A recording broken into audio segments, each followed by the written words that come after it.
Residents set up signs asking for help in the basketball court of La Perla neighborhood in Old San Juan, Puerto Rico after Hurricane Maria's destruction. La Perla is where the Despacito video was filmed.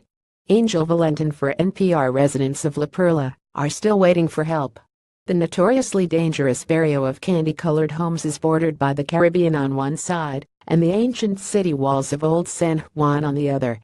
As in the rest of Puerto Rico, people here remain without electricity or access to clean drinking water, food and supplies, nearly 2 weeks after Hurricane Maria.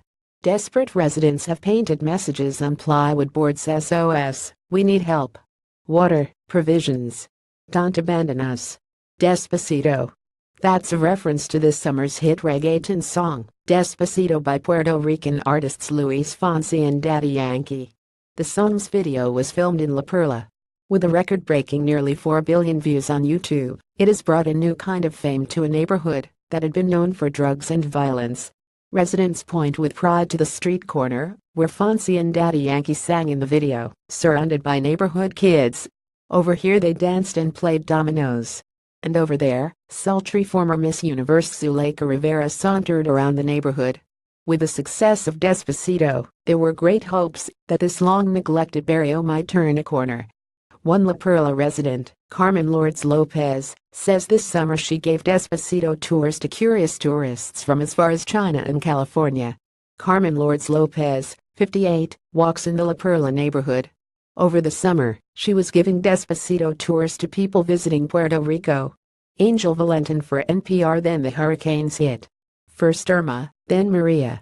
Many houses in the neighborhood flooded, and a few collapsed completely, leaving people homeless and sleeping in the ruins. We feel forgotten, says Lopez. So far help has been piecemeal.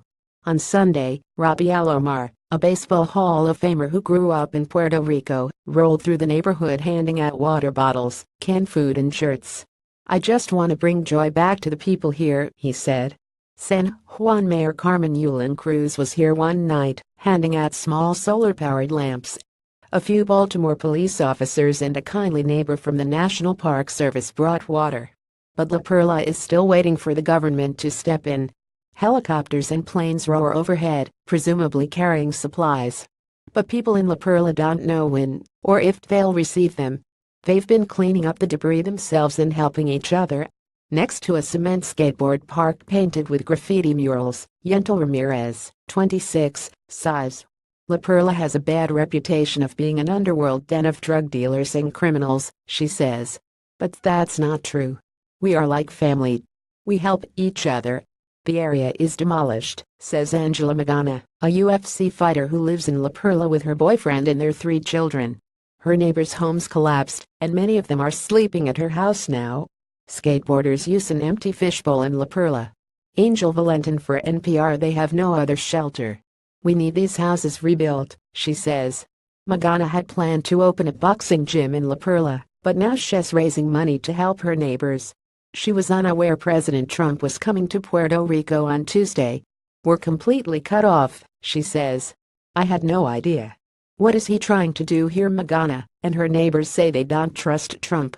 They worry that instead of being rebuilt, La Perla could get turned into luxury beachfront property. Lopez says that help has been piecemeal since the storm hit. We feel forgotten, she says. Angel Valentin for NPR. People here are still waiting to find out what's next for them. Help is coming little by little, says Gabi Lopez, was lived here all his life. Despacito. In English, that means slowly. Despacito could just be the theme song for Puerto Rico's recovery. Lauren Magaki contributed to this report.